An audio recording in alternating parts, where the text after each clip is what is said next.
আছো সবাই? আশা করছি সকলে খুব ভালো আছো আর সুস্থ আছো। আমরাও কিন্তু বেশ ভালো আছি। তো চলো, মোজ খুঁটিনাটিতে সকলকে স্বাগত জানিয়ে আমার আজকের এই ব্লগটা এখন থেকেই তোমাদের সাথে স্টার্ট করে দিই। আশা করছি আমার আজকের ভিডিওটা তোমাদের খুব ভালো লাগবে। আর বৃষ্টির ঠান্ডা ওয়েদারটা কেটে গিয়ে না গরম কিন্তু বেশ ভালোই পড়ে গেছে। তাই আমার হাজব্যান্ড সকাল সকালে বাজারগুলো করে নিয়ে চলে এসেছে। আসলে কি বলতো, যখন গরমটা থাকে না বাজারটা বেলা করে করতে না খুব কষ্ট হয়। আসলে বাজার না একটু ঘুরে ঘুরে করতে মন যায়, মনে হয় যে কোনটা নেবো আর কোনটা নেবো না। তাই এই করতে করতে ঘুরতে অনেকটাই সময় লেগে যায়। তাই সকাল সকাল করে এলে বেশ একটু ঠান্ডা ঠান্ডা ওয়েদারটা থাকে, এতটা কষ্ট হয় না। আর আগের দিন তো তোমরা দেখেইছিলে যে আমি ফ্রিজে জিনিসপত্র রাখার কিছু কন্টেনার কিনেছিলাম। তো সেদিন থেকেই ফ্রিজে জিনিসপত্রগুলো ওই কন্টেনারে ভরেই রাখছিলাম। তোমাদের সাথে শেয়ার করব বলেছিলাম যে কন্টেনারগুলো কীরকম। কন্টেনারগুলো কিন্তু খুব ভালো। আর কন্টেনারে জিনিসপত্র রাখলে জিনিসপত্রগুলো বেশ অনেক দিন ভালো থাকছে। যেহেতু গরমটা পড়ছিল, প্লাস্টিকেও জিনিসপত্র কিন্তু ফ্রিজে বেশি দিন ভালো থাকছিল না। না তা বলে এটা না যে কন্টেনারে প্রচুর দিন ভালো থাকবে, কিন্তু এমনি প্লাস্টিকে যে ধরনের রাখার থেকে না এই কন্টেনারে রেখে একটু বেশি দিন আমার মনে হচ্ছে ভালো থাকছে। একটা কন্টেনারে না পটলটা আর উচ্ছেটা ঢুকিয়ে রেখে দিলাম। আসলে আমরা না একদম উচ্ছে খেতে পারি না, আমি তো পারি না, আর আমার হাজব্যান্ডও খুব একটা উচ্ছে খেতে পছন্দ করে না। আমাদের ঘরে তাই দেখবে যে খুব একটা বেশি উচ্ছে আনা হয় না, কিন্তু এই গরমে একটু তেঁতো খাওয়াও দরকার। মায়ের এদিকে বকাবকি করে যে গরমে একটু তেঁতো খা নাহলে স্কিনটা খারাপ হবে। তাই একটু আনতে বলেছিলাম, ওই অল্প অল্প করে খাওয়ার চেষ্টা করি। পটল আর উচ্ছেটা আমি কিন্তু একসাথে রাখলাম, কারণ কন্টেনারগুলো যেহেতু অনেকটা বড়, স্পেসটাও একটু বেশি, তাই আমার পটল রেখেও কিছুটা স্পেস ছিল, তাই উচ্ছেটা ওর মধ্যেই রাখলাম। আর কি বলো তো, কন্টেনারে না কোন সবজিটার সাথে কোন সবজিটা রাখবো এটাও ভীষণ ইম্পর্টেন্ট। কারণ কোন সবজির সাথে কোন সবজি থাকলে তাড়াতাড়ি নষ্ট হবে এগুলোও জানতে হবে। না হলে ধরো একসাথে দুটো সবজি রাখলাম, কোনোটা তাড়াতাড়ি নষ্ট হয়ে গেল, তার সাথে থাকতে থাকতে অন্যটাও নষ্ট হয়ে যাবে। সব সবজিগুলো কন্টেনারে ভরে রাখা হয়ে গেল। তারপর লঙ্কাগুলো মোটা ছাড়িয়ে আমি এই বাটিটার মধ্যে রেখে দিচ্ছি। আমি কিন্তু লঙ্কা ফ্রিজে রাখি না, বাইরেই রেখে দিই এইভাবে একটা খোলা বাটিতে। তারপরে ফ্রিজের মধ্যে সমস্ত কন্টেনারগুলো সুন্দর করে গুছিয়ে রেখে দিচ্ছি। এইভাবে সবজিগুলো প্লাস্টিকে না রেখে কন্টেনারে রেখে আরেকটা সুবিধা হচ্ছে কি বলতো, আগে যখন আমি প্লাস্টিকে ভরে সমস্ত সবজিগুলো রাখতাম, ফ্রিজে সবজি নিচে যে সবজি রাখার তাকটা আছে না তার মধ্যে সব কিছু রেখে দিতাম। এবার কোনো একটা সবজি বার করার সময় না মনেই থাকতো না যে কোনটাই আছে, তো সবগুলোকে আবার খুলে খুলে দেখতে হতো যে কোনটার মধ্যে কোন সবজিটা আছে। আর এই কন্টেনারগুলো যেহেতু ট্রান্সপারেন্ট, আমি বাইরে থেকেই দেখতে পাচ্ছি যে কোন কন্টেনারটার ভেতর কোন সবজিটা আছে। তো সবজি খোঁজার জন্য আমার সময়টাও নষ্ট হচ্ছে না। তরমুজ, লাউ শাক এগুলো তো ধরো বড় জিনিস, এইগুলো এইভাবে কন্টেনারে ঢোকানো যাবে না। তার জন্য আমি নিচের যে একদম সবজির তাকটা আছে প্লাস্টিকে করে, একদম তরমুজটা আর লাউ শাকটা একদম নিচের তাকে রেখেছি। এদিকে দেখো আমার সমস্তটা গোছানো হয়ে গেছে। এবার সব কিছু ফ্রিজটা আমার অর্গানাইজড লাগছে। একটা জিনিসও দেখলে যে আমার বর দেখছো 4টে সোডার বোতল কিনে এনে রেখেছে, কারণ হচ্ছে ও শরবত করে খাবে, যেহেতু গরম পড়েছে এই মকটেলগুলো বানিয়ে খাবে, তার জন্য পুদিনা পাতা, লেবু, সোডা সব কিছু ঘরে এনে রেখে দিয়েছে। আর এই গরমে না একটু রিফ্রেশন মকটেল তো খেতে ইচ্ছাই করে, কিন্তু সবসময় বাইরে গিয়ে খাওয়াটাও সম্ভব হয় না, বা আমরা না মনে করি যে বাইরে গিয়ে খাওয়াটাও সবসময় স্বাস্থ্যসম্মত হয় না। তার থেকে যদি একটু কষ্ট করে ঘরে বানিয়ে নেওয়া যায় সেটা অনেকটা হেলদি হয়। রিচটা গোছানো কমপ্লিট করে নিয়ে এইদিকে দেখা চলে এসেছি চিকেন পকোড়া বানাবো তার প্রিপারেশন করতে। প্রথমেই নিয়ে নিয়েছিলাম বোনলেস চিকেন, সেটাকে ভিনেগারে ডুবিয়ে কিছুক্ষণ রেখে দিয়েছিলাম, তাহলে না চিকেনটা খুব সফট হয়।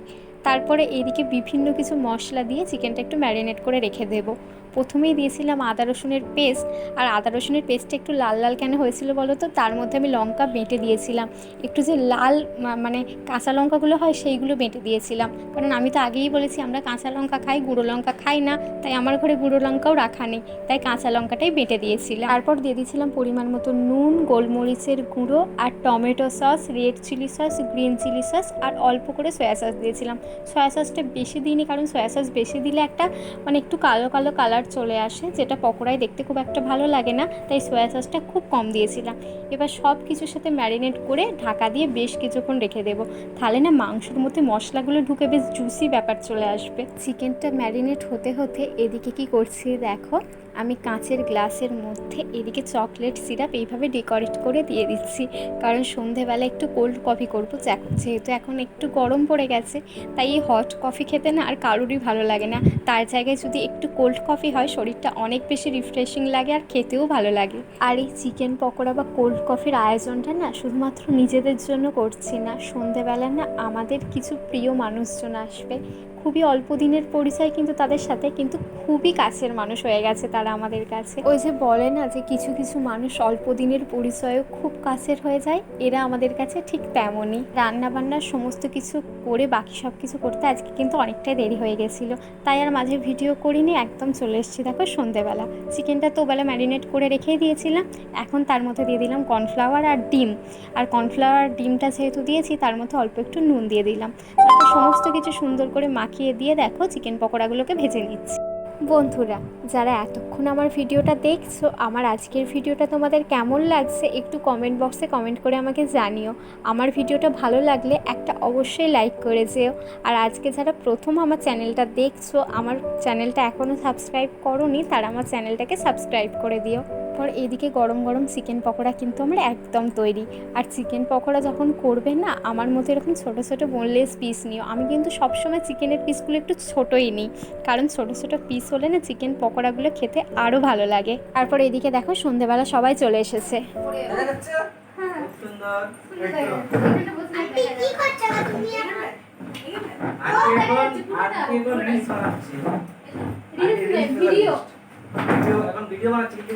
আন্টিকে রিলসের জন্য কিনেছে। কি সুন্দর না এটা? কেমন লাগছে? আমি কি বলছিলাম যে সঞ্জিতার একটা ভিডিও বিভিন্ন এতে তুমি সঞ্জিতার একটা ইন্টারভিউ নেবে, ওকে আমি যুক্তি দিচ্ছিলাম যে কোন একটা ওকেশনে সঞ্জিতাকে তুমি নিচ্ছ নিয়ে একটা সোশ্যাল ইস্যুর উপরে হ্যাঁ এরকম দিতে হবে। সোশ্যাল ইস্যুর উপরে সঞ্জিতা দু চারটে প্রশ্ন করলে আগে প্রশ্ন করে এলাম, প্রশ্ন আগে থেকে দেওয়াই থাকবে। হ্যাঁ সেগুলো তো হয়,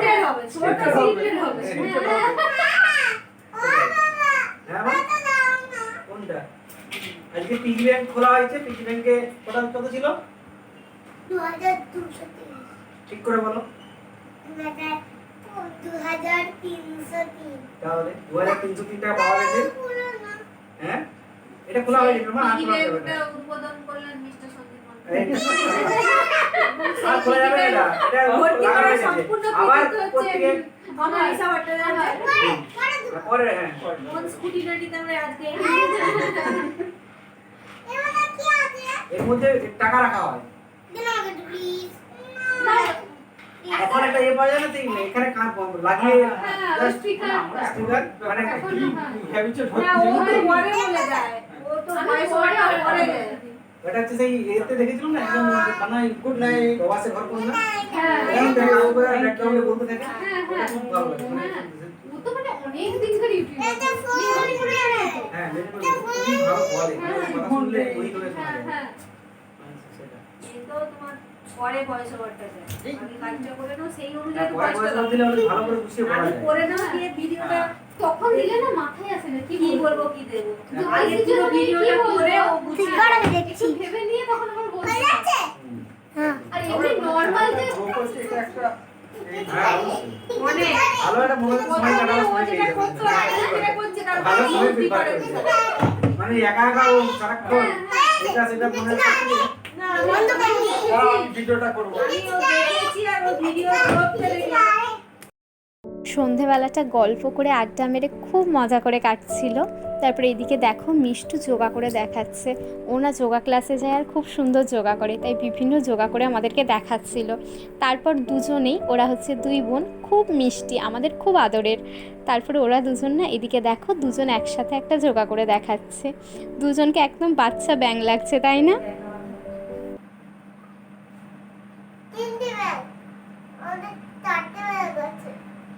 আচ্ছা আচ্ছা, সামনে থেকে আসছে সেটা।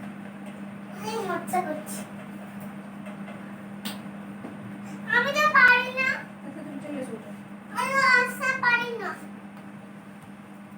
দূরে থাকো ভিডিও চলে এসো আমার কাছে। আরো মাথাটা দেখি তো হ্যাঁ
আজকের সন্ধ্যাটা তো ওদের সাথে দারুণ কেটেছে। তো আজকের ভিডিওটা আর বাড়াচ্ছি না, এখানেই শেষ করছি। আবার দেখা হবে খুব শীঘ্রই পরের ভিডিওতে।